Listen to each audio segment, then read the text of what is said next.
Hey there, BookTube. Noah. Everyone who reads it must converse is a channel. I got Yasmin from To the Lithouse. It's an awesome channel. If you don't know, you should check her out. I'll have her linked in the description box. Hey Yasmin. I can't hear you. Can you not hear me? I can hear you. I can hear you. Hold on. Can I leave and come back? Sure. So we've been going through Borges' collected fictions. We've gotten through almost the entire of Borges' collected fictions, and we've done the bulk of his major work, fictions, both parts of fictions and the Aleph so far. But today we're going to talk about the end. It's an awesome story that's actually only maybe 2.5 pages. It is extremely cool. Hey Yasmin. Hello. Can you hear me? I didn't. Yes, now I can hear you. Sweet. So I said that we have gotten through we've gotten through Borges's most known works, fictions, and the Aleph, and loving it. And we're doing today a story, The End. It's a very cool little short snippet. And when I first came in contact with this, I really did think that it was like Borges' precursor to Scorsese or Quentin Tarantino or something, because it's like in the mind of violent people and doing something like that. And I was like, okay, well, this is what artists do. You know, Borges didn't have any contact in his life with somebody like this, who this story is about. So I was kind of thinking it was like a Scorsese kind of thing, but I mean, it's not right to compare. We're comparing Scorsese to Borges with that. Borges was way before, right? So you want to get into it? Yeah, let's do it. All right, cool. The perspective, we just start off, the first line is this guy lying on his back. Rick Baron opened his eyes a bit and saw the sloping ceiling of thick cane. So a man is pulled into reality from sleep, it seems. And it's mentioned there's no self-pity for his useless body. And he's just laying in this bed, paralyzed, and hearing the strumming of guitar. And then we're sent into a remembrance of a day where this guitar player, he knows who it is. It's this black guy, no name, a black guy who plays guitar. That's what we know about him.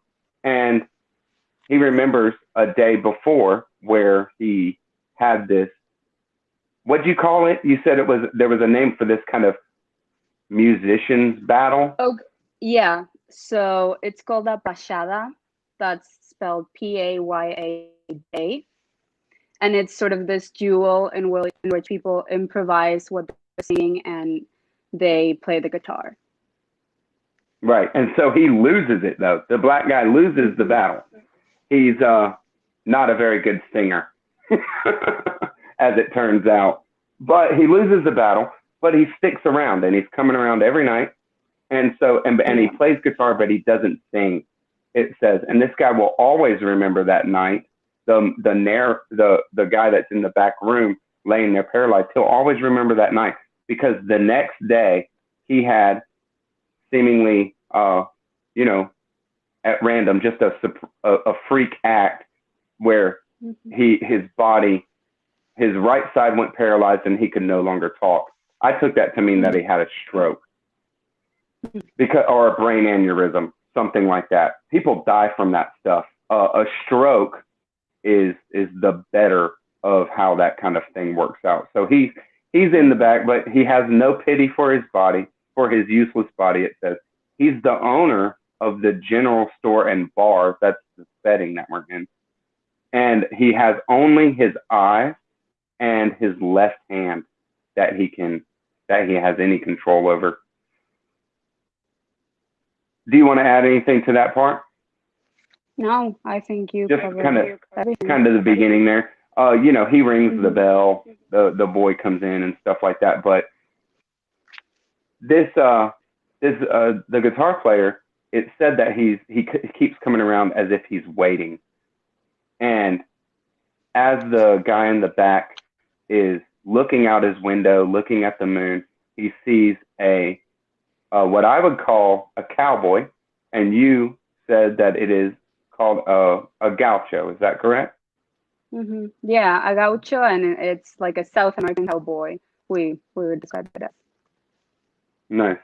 A gaucho is coming up and getting closer and closer, and dismounts and ties up his horse and comes into the bar. And our guy in the back room, paralyzed, is hearing their conversation. Mm-hmm. They seem to be acquaintances. Mm-hmm. Not friends necessarily in the way that the gaucho kind of addresses the guitar player, but at least acquaintances. I knew I could count on you, he says. And I've made you wait a heap of days in my translation there. But they knew that this meeting was coming. They know each other in some kind of way.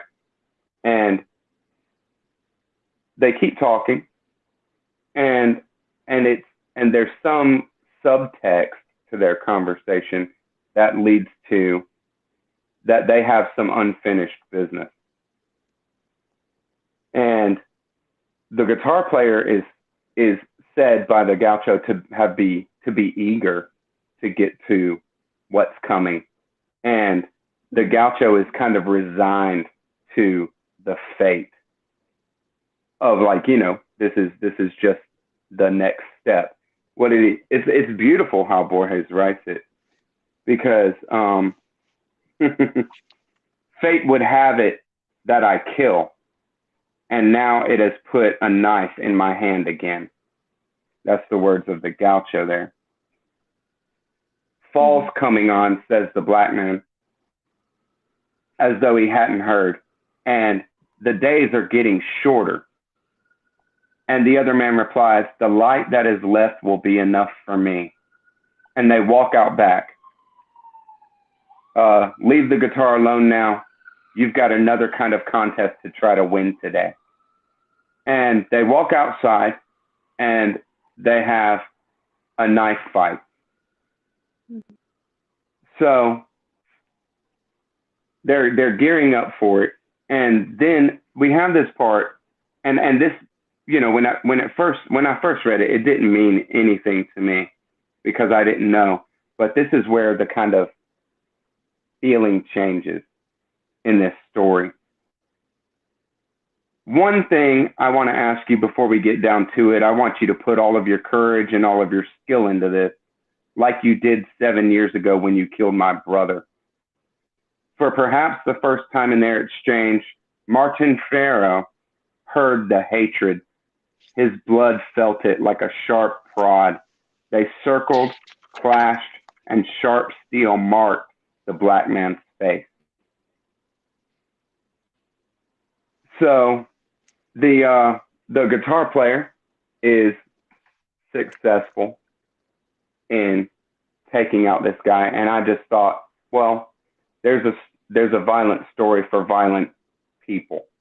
Borges getting into the mind of violent people, because I didn't know anything about Martin Fierro. Do you want to?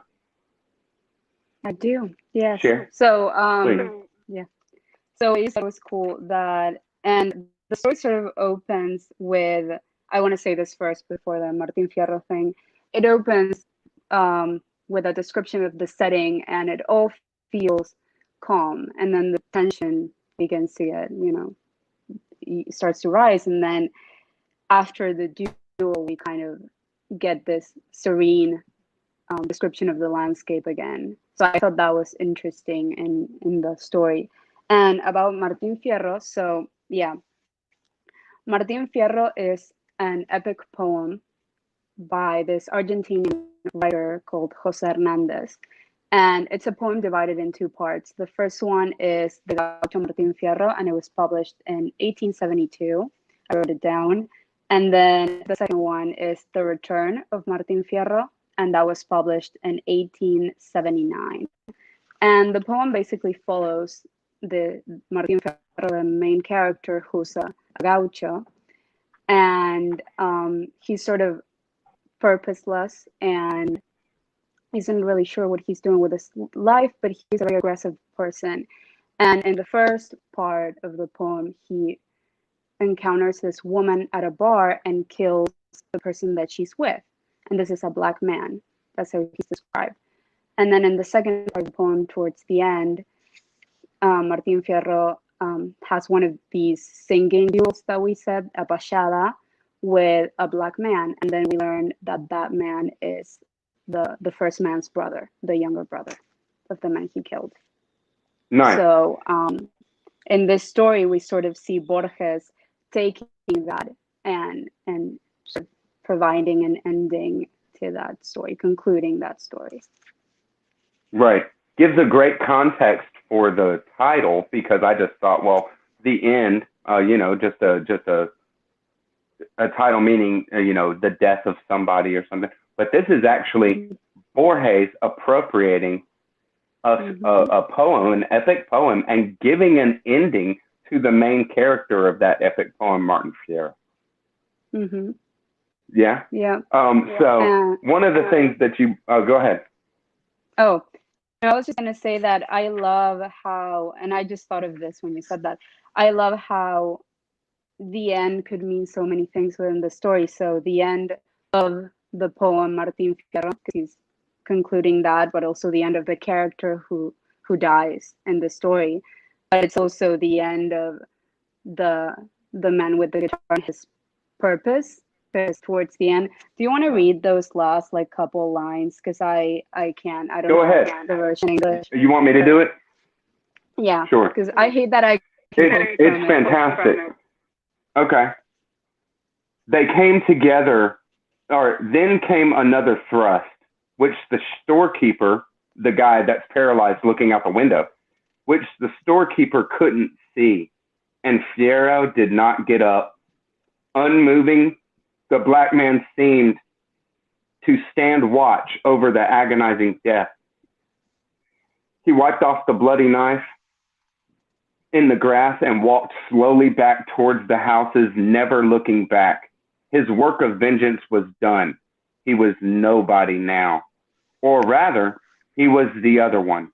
There was neither destination nor destiny on earth for him, and he had killed a man. So, and that's the end. The end. So you have sort of this destiny that's fulfilled, so that there's sort of that conclusion, and there's just, I love that title for the story because there are so many endings. And that's what I want to say for now. Yeah, and what a Borgesian idea there too. The duty of avenging his brother's death is his purpose in life. And now that he had done it, he is nobody now. Or rather, he is the other one, because now he has, you had said this in our talk, that he is kind of, he's taken on the role of that guy, of Martin Fierro, because he killed somebody now. He is guilty of what, he avenged Martin, his brother and that kind of thing. And where does his identity rest now? In nothing, or in now that he's an outlaw. He's a bad man. Yeah. And now he is. Mm-hmm. What a Borges that's Borges, to do that, to just kind of flip it and turn it and have you seeing yourself, or see the characters seeing themselves in their opposites. Mm-hmm. Yeah, that's true. And did you get the feeling that they already knew exactly how it was going to play out? That Martin Fierro and the man with the guitar already knew? Because I was just reading when the man with the guitar. So this is the second page. The man with the guitar. No, Martin Fierro tells the man that he told his children not to kill, and then the man with the guitar said, so that they wouldn't be like us. And then Martin Fierro corrects him and says, or like me. So it almost feels like the man with the guitar already knew exactly what was going to happen in that duel and exactly who was going to win. And then maybe a little foreshadowing there. Maybe, yeah. And then when you read the first thing that you quoted from it, that it was destiny that put the knife in the hand of Martin Fierro. Right. He's not saying destiny brought me here to kill you. He said destiny brought me here and put this knife in my hand to fight you. So he's not saying to kill you. So he kind of knows. And then why does the man with the guitar later say, I just want to ask one thing of you, for you to fight as courageously as when you fought my brother? It almost feels like he wants to replicate the fight with his brother, and this time he is Martin Fierro. He's the one that's killing the other man. So that goes back to what you said. Right. Yeah, it's so good. It's so good. It's amazing. It's just beautiful. And so I'm reminded about something that we touched on just recently, because we've been talking about this thing. I mean, now that we decided to do this short story after reading it before and talking about it, we read this at the beginning of February, and now we're retouching it, and there's still more that we're pulling out of it. It's so awesome. But we came across an article by David Foster Wallace where he said that Borges was the great connective author between modernism and postmodernism, because his characters are completely stripped of everything except for their mind, their own inner mind, and everything is in the story is very hermetically sealed. It's all closed into in and of itself. And this story strikes me as like the perfect metafiction. Now, I would make the claim, and I did when we talked about it before, and I think that it's valid, that guy who's paralyzed back there in the the owner, he's the owner of the setting, and he is paralyzed and completely unable to do anything except watch and see what Borges is doing with his characters. That guy is Jose Hernandez, or is that right? Jose Hernandez. Jose Hernandez, yeah. Right.